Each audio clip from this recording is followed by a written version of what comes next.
What is going on, guys? It is Wrestlelamia here, back with some more news. Join us now as we look at the wildest news stories and rumors you need to know, including more details on when Bray Wyatt is debuting in AEW. Did Seth Rollins go off on a CM Punk fan at a WWE event? Why was Kevin Owens pulled from SmackDown? Jeff Hardy a haunted prison match? And much more. Be sure to subscribe and hit that notification bell for daily wrestling videos and follow us on Facebook for exclusive lists. Now let's hit the intro and get straight into our first story.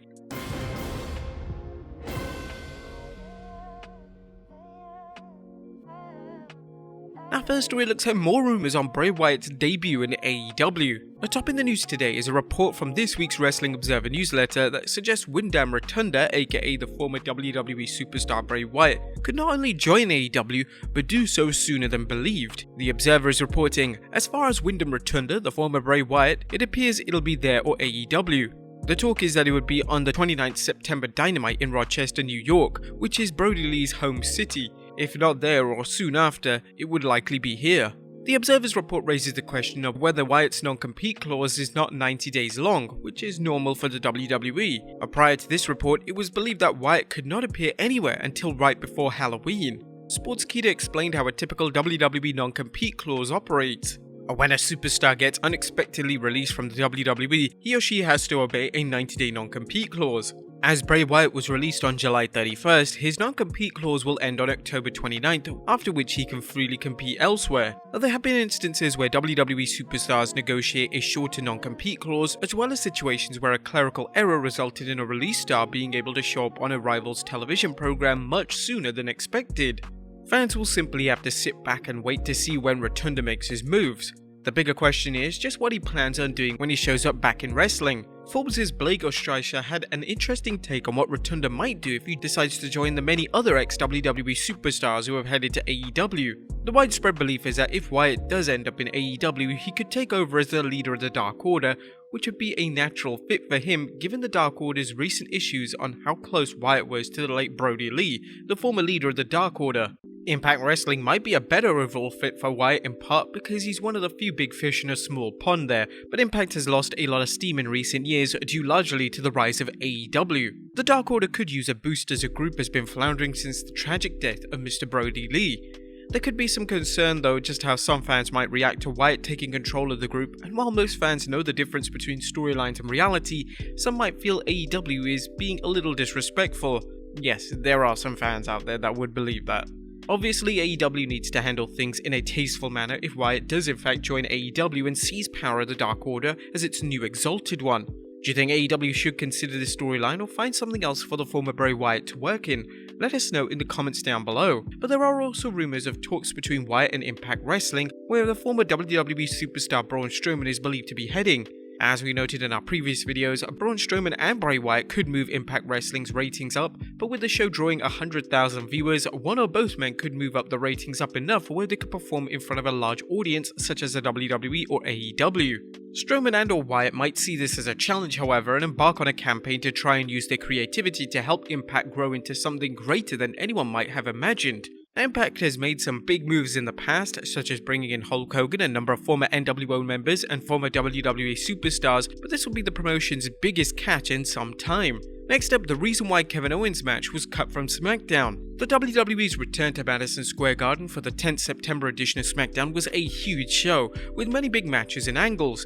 However, WWE superstar Kevin Owens was absent despite him reportedly being booked for the show. Now the rumour mill is full of speculation that the WWE yanked KO from television because of rumours of Owens is headed to AEW once his WWE contract expires in early 2022. However, Ringside News is stating that the reason is different. In an exclusive report, the site noted, Ringside News asked about the company's decision to trim the MSG show. We were told that behind-the-scenes explanation was cut for time.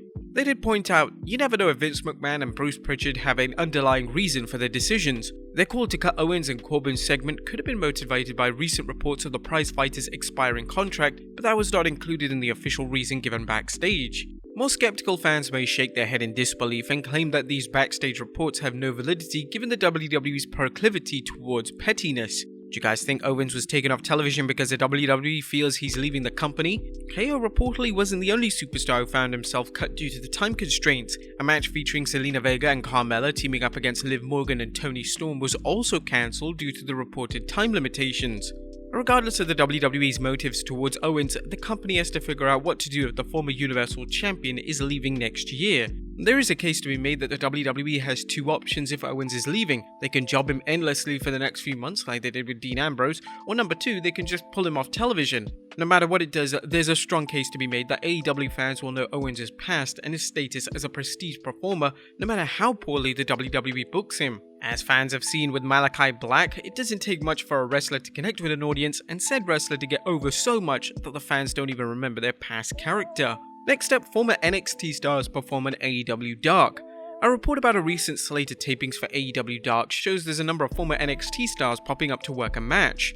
According to the Wrestling Observer Figure 4 Online, Stallion Rogers and Anthony Green, aka NXT superstars Kurt Stallion and August Grey, worked a tag match against FTR, while Adrian Judo, I think that's how you pronounce it, aka Arturo Roa, teamed up with Cesar Bononi.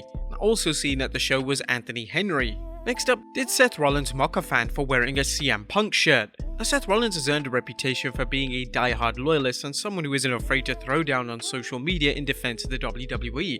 He's also taken some shots at CM Punk on social media in the past. But recently, Rollins took an opportunity to mock a fan for wearing a CM Punk shirt to a live event. Rollins reportedly pointed at the fan shirt and said, "You suck." According to another report, Rollins' opponent Big E shook the fan's hand. Now, one thing to keep in mind is that this story comes from a fan who claims to have attended the DC show. It sounds like something could happen at a live event, which is why we're mentioning it. In all likelihood, Rollins was just playing an arrogant heel role he's mastered and getting some heat thanks to the more relaxed atmosphere of WWE live events, as opposed to Raw, SmackDown and pay-per-views. And finally, Jeff Hardy's weird dream match. And last but not least, Jeff Hardy is known for walking his own path, but wait until you hear Brother Nero's idea of a dream cinematic match, as Hardy has something in mind that sounds like an upcoming horror film starring The Undertaker and The New Day. Hardy, who's currently chasing the 24/7 championship on Raw, spoke with Wrestling Inside the Ropes about who he'd like to face and the scenario behind the cinematic match. Actually, the bar fight between me and Sheamus, I was super proud of it because all that kind of negative feedback had a very positive outcome with the ending in the bar fight, kinda like me against my enemies. Think cinematically, one of my biggest dream matches was with the Usos because they got their penitentiary thing, like to go to an old rundown prison that you can go to tour for paranormal activity or whatever, but go and have a match with the Usos in a haunted old prison. I got that match in my head and I think I wrote a bunch of ideas down years ago. That's still one of the things I would really love to do. I think it can be extremely cool. And with the Usos known for their Uso penitentiary gimmick, this match might not be as ridiculous as it sounds. Just recently, Jeff talked about his respect for Universal Champion Roman Reigns' work and the wish to face Reigns sometime down the road. Might Jeff be traded to SmackDown then face Roman's cousins in a cinematic match before coming for Reigns' Universal Championship?